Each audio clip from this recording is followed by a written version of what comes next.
So here, we're going to calculate the volume. We're going to do this example. Let the region be demarcated above by y equals 2 plus 4x squared, below by y equals to negative x minus 4, to the left by 1, and to the right by 5. The question is, what is the volume of the solid obtained by rotating this region about the y-axis? So one of the most important things that I always tell you, and that I tell anyone about these problems, is to always draw your figure. So I'm going to draw my y-axis like this, like the masterpiece that it is. And I know that, first of all, to the left by 1. So that means that the left-hand boundary is going to be a vertical line that goes through 1. To the right by 5. So it's going to be a vertical line that goes through 5. The right-hand boundary. Negative x minus 4. That's going to be a line that has a slope of negative 1. And that's going to have it's going to cross the y-axis at negative 4. Okay, so it's going to look kind of like this. Okay, and then the top is going to be 1 over 2 plus 4x squared. Now, as x increases from 1 to 5, x squared is getting bigger. So 2 plus 4x squared is getting bigger from 1 to 5, and so 1 over 2 plus 4x squared is getting smaller, right? So we can see that it's going to look something like this. Okay. So now I can remove this upper part, I can remove this part, I can remove this part and this part. We have now drawn our region. Okay? And now we want to rotate it around this axis. Now I know what some of you are thinking right now. You're thinking, isn't this the sail of a pirate ship? And aren't we going to fly the Jolly Rancher above it? No, I'm just kidding. That's just a joke there. But so yes, so now we have our region. Okay? It goes from x equals 1 to x equals 5. The bottom is given by y equals to negative x minus 4. And the top is given by y equals 1 over 2 plus 4x squared. Okay. So another question occurs to us. Okay, if we're going to rotate it about the the y-axis, what is the best technique for getting the volume of this volume of rotation? Now, it is conceivable, okay, that we could do it by the disk method. To do that, we would slice it here. Okay. This inner part, we could calculate using just the cylinder formula, because we could look at the outer cylinder minus the inner cylinder.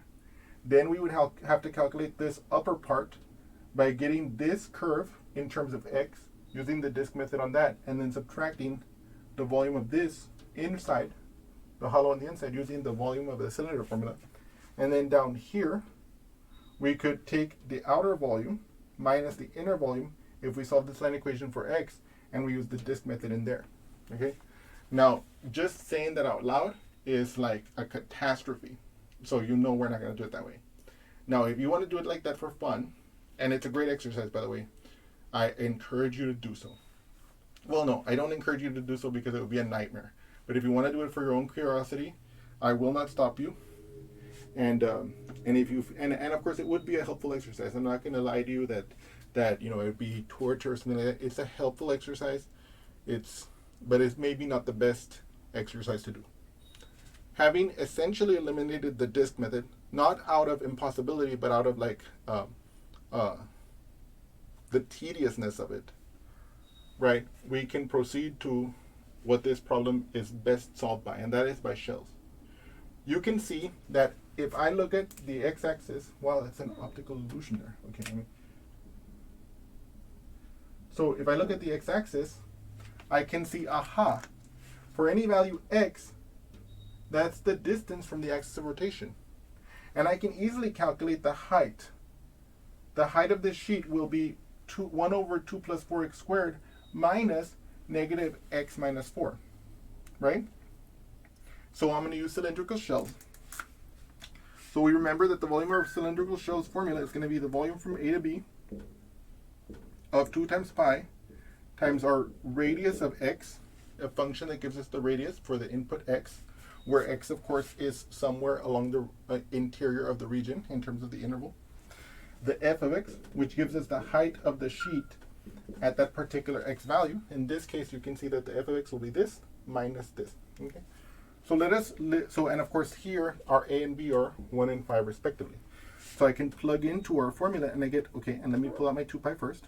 2 times pi times the integral from 1 to 5 of the radius, which will just be x. Now again, if we were rotating, let's say about x equals 5, or well, we could actually rotate about x equals 5. But if we were rotating, like let's say about, well actually, if we were rotating about x equals 5, 5 minus x would be the r of x. So I want to remind you, here it's x because we're rotating about the y, but that's not in general the case, okay? Just a quick reminder. Then here, the f of x is going to be 1 over 2 plus 4x squared minus, open parentheses, negative x minus 4, like this. And then all of that with respect to x. Okay. Okay. So now this can be cleaned up a little bit. I'm going to rewrite it up here. Equals 2 pi times the integral from 1 to 5 of, open bracket, x over, I'm going to also multiply in the x as we go. X over 2 plus 4x squared minus minus becomes plus x times x, x squared. And then this minus and that minus becomes plus 4, and then times x is plus 4x. Like this, dx. Okay. And then we know that the integral of a sum is the sum of the integrals. So this is going to be 2 pi times, let me see here, open bracket, integral from 1 to 5 of x over 2 plus 4x squared dx plus the integral from 1 to 5 of x squared dx. And then here I have 4 times x. I can pull the 4 out of the integral, so I'm going to get plus 4 times the integral from 1 to 5 of x dx, close bracket. Okay, let me make sure that's legible. Okay, that's perfect.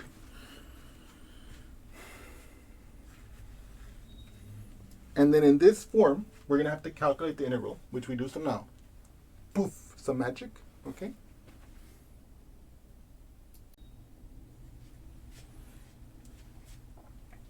So now we're going to calculate this integral here. Okay, it's the integral from 1 to 5 of x divided by 2 plus 4x squared dx plus the integral from 1 to 5 of x squared dx plus 4 times the integral from 1 to 5 of x with respect to x.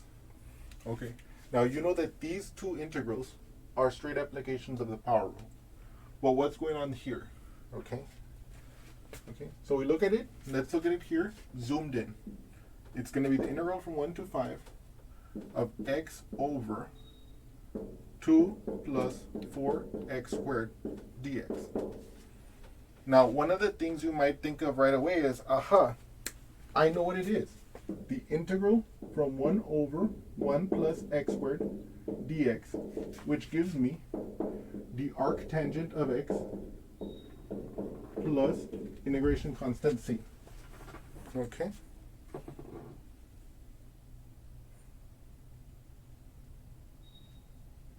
Okay? You might think, aha, that must be what it is, right? But you would be wrong. Okay? However, it is extremely important that you commit that formula to memory, of course, okay, because that comes up all the time. You can write it as the arctangent, or you can, of course, write it as tangent inverse of x plus some integration constant c. Okay. Okay. So what really is going on here? That's the real question now, right? What's going on here? Well, what we notice here, excuse me one moment.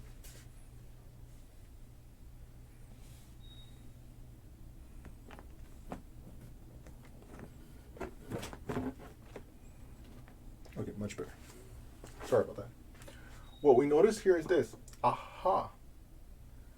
The bottom of this fraction is a quadratic. Now, what's the derivative of a quadratic? A linear function. Okay. Now, the derivative of the bottom is not exactly this, but we're going to fix that. Okay. So in other words, what am I saying? I'm saying this is going to be integration by substitution. Okay?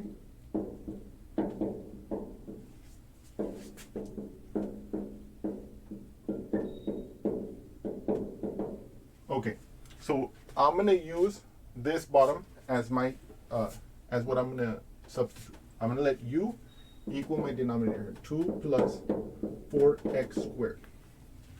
Okay, okay, okay. Now I know that my du is equal to my du dx times my dx. Okay, so what is my du dx? Well, my derivative of this with respect to x, this is going to go to 0. The derivative of this is going to be 8x. Okay? So du is going to equal to 8x dx. Okay? Let me just show that to you in full detail, just to make sure that we're all on the same page. The du with respect to x is going to be the derivative with respect to x of 2 plus 4x squared, like this. We know that the derivative of a sum is the sum of the derivatives. So d dx of 2 plus, and I know that the derivative of a constant times a function is the constant times the derivative, right? So this is going to become 4 times the d dx, okay, of x squared, okay? This first one goes to 0 because the derivative of a constant is 0. This second one becomes the following. It'll be 4 times 2 times x to the 1 power. And that follows because of the power rule. We know that d dx of x to the n is equal to n x to the n minus 1. Okay? And of course, here, the 2 will come to the front. The x will now be raised to 2 minus 1, which is 1. Okay? And so finally, this simplifies to 0 plus 4 times 2, which is 8x. Because, of course, x to the 1 is just x. So I have this expression here. Okay? So now, but I don't have that here. I don't have 8x dx. Aha. But watch what I do have. I can divide both sides of this by 8. So I get 1/8 du is equal to x dx. Okay? And now you can see here the x times the dx is this, right? And I can replace that in this expression by 1/8 du. I can see this is u. And now I want to replace the limits. What is the u, the expression evaluated at 1? Well, the u at 1 is going to be 2 plus 4 times 1 squared. 1 squared is 1, times 4 is 4, plus 2 is 6. So the u of 1 is 6. And the u of 5, okay, is going to be 5 squared is 25. 5 times 5 is 25. Times 4, that's 100. Plus 2 is 102. Oops. Like this. Okay, perfect. 102. So now I can rewrite this integral as follows. This is going to be the integral from u of 1, which is 6, all the way to u of 5, which is 102, of my I know that this is going to be replaced by 1/8 du, so I can write this as 1 over my u, and then times 1/8 du. Okay? Okay. Okay. Okay. So now here I can pull this 1/8 out to the very front. Okay? This 1/8 is just a constant. I can pull it out to the front. Okay? So I'm at 1/8 integral 6 to 102 1 over u du. Okay? So now, once we have done this, we need to know the following fact. Okay? Okay. What fact do we need to know? We need to know that the integral of 1 over x dx is equal to the natural log of the absolute value of x plus an integration constant c. Okay? Okay. So here we get, okay, this is going to be equal to 1/8 times the ln, I'm going to open up my parentheses here, times the ln of the absolute value of u evaluated from 6 to 102. Okay? Okay. So now, let us remove all this. Okay. Okay. And how does this get evaluated? Well, we know it's going to be the ln of 102, or the ln of the absolute value of 102, minus the ln of the absolute value of 6, and all of that calculation times 1 over 8. So, let's write that down.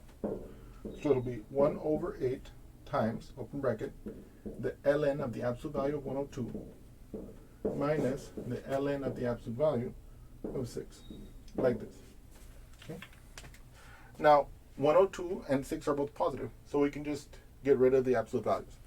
Okay, so this is going to give us 1 over 8 times the ln of 102 minus the ln of 6, like this. Now, you need to know the following fact. We know that the log base b, okay, in general, the log base b of x minus the log base b of y can be written as the log base b of x divided by y. Let me see if that's legible. Oh yes, perfect, exactly. Right? You can put this in a parenthesis so that you know that it's the log of that expression. So in this case, we can see, aha, this can further be simplified to 1/8 times the ln of 102 over 6. Okay? From here, we can start to simplify 1 over 2 divided by 6.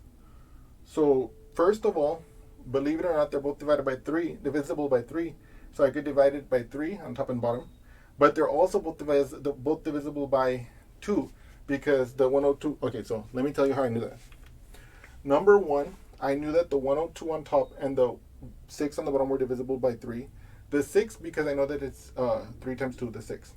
The 102, there's this test for divisibility by 3, where if you add the digits of the number, and if that sum is divisible by 3, then the number itself is divisible by 3. If you look at this number, 1 plus 0 plus 2, that's 3. 3 is, of course, divisible by 3.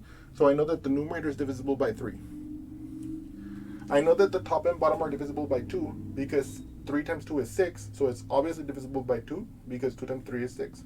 The 102 is divisible by 2, because its final number is an even number. In fact, it's 2. So I know it has to be divisible by 2. So in actual fact, the 102 is actually divisible by 6. So I'm going to divide that by 6, using long division here, so that we can simplify this as much as possible. So 6 goes into 102. How many times? Does 6 go into 1? No. Does 6 go into 10? Yes, once. 1 times 6 is 6.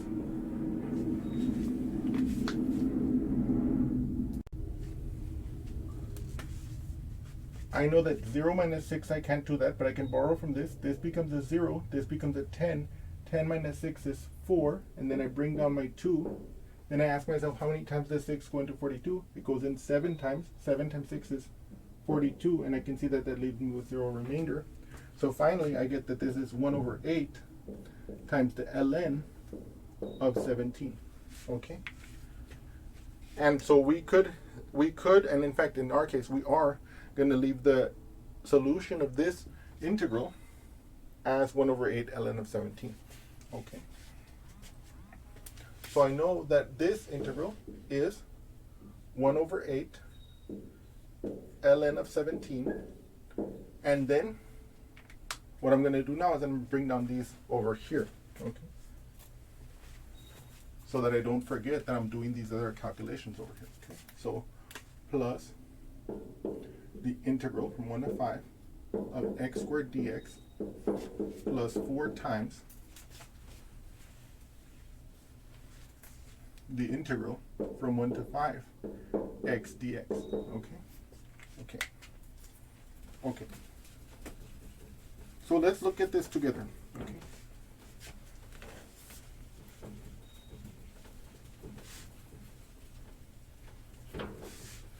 So we know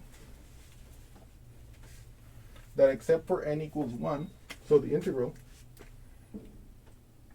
of x to the nth power dx is going to be 1 over n plus 1, x to the n plus 1, plus some integration of constant c for all n that does not equal negative 1, right?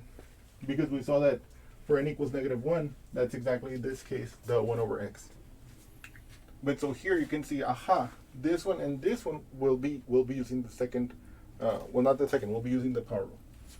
Okay, so here I bring this down unchanged, so it'll be 1 over 8 times the ln of 17 plus, open parentheses, what's the integral of x squared? Well, the n will be 2, so it'll be 1 over 2 plus 1, which will be 1 over 3 times x to the 3. Now, in this case, it's a definite integral, so I don't have to put the integration constant, because that's not gonna be necessary here, okay? Because we're gonna actually evaluate out the integrand at the two endpoints, okay? Okay. Then I can calculate this integral here, plus 4 times, what's the integral of x? Well, I can always remember that x is just a shorthand for x to the 1 power. So here the n is positive 1. So it'll be 1 over 1 plus 1, which will be 1 over 2, x to the 2 power, evaluated from 1 to 5. Okay? Okay. Okay. Okay. So then here I'm going to use these expressions to continue doing this integral. Okay, let's look at this. Okay, we're doing good. So 1 over 8 ln of 17 plus, here I can pull out the 1/3, okay, and I can say, okay, aha, it'll be 5 cubed, okay, minus 1 cubed, okay, like this. Here I can pull out the 1/2, so this becomes 4 divided by 4 times 1/2, that's 2, it'll be 2, an open bracket, it'll be 5 squared minus 1 squared, okay, like this. Now we continue. This is 1 over 8 ln of 17 plus 5 cubed, 5 times 5 times 5 is 125. 1 cubed is 1. 1 times 1 times 1 times 1 is 1, times 1 again is 1 still. So it's 125 minus 1, which is 124. So I'm going to have here 124 divided by 3. Because when I multiply 1/3 times 124, I'm going to have 124 over 3. Then I'm going to have plus 2 times, okay, what's 5 squared? 5 squared is 5 times 5, that's 25. 1 squared is 1 times 1, that's 1. 25 minus 1 is 24 times 2. Well, I don't have the times 2 there, so it's going to be just 24 here. Okay? So now we're in position. Or not in position, but now we're getting closer to the result here. It's going to be 1/8 ln of 17 plus 124 over 3 plus 48. Okay?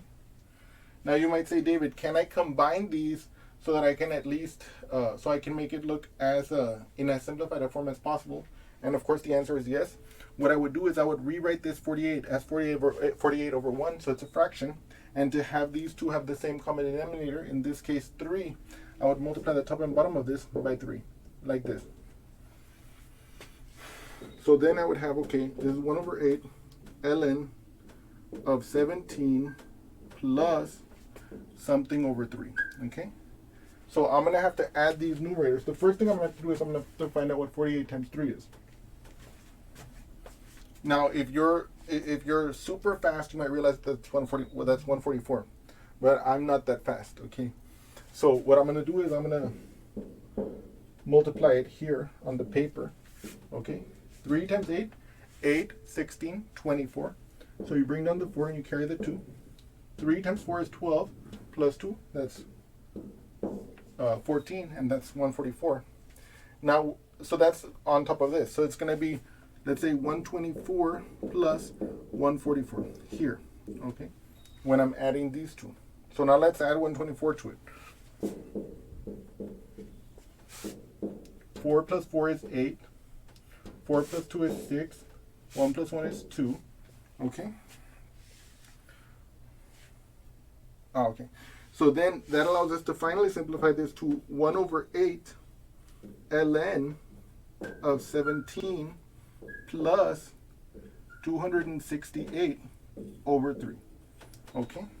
And so that will be our final result for this integral. So 1 over 8 ln of 17 plus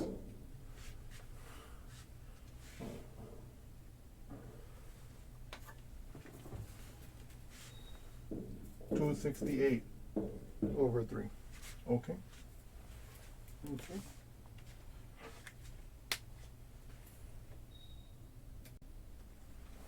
So now here, this gives us 2 times pi times 1 over 8 ln of 17 plus 268 over 3, close bracket. And then here, I think that this is, I'm comfortable leaving the answer like this. And there we have it. This is the volume of the given figure. Thank you.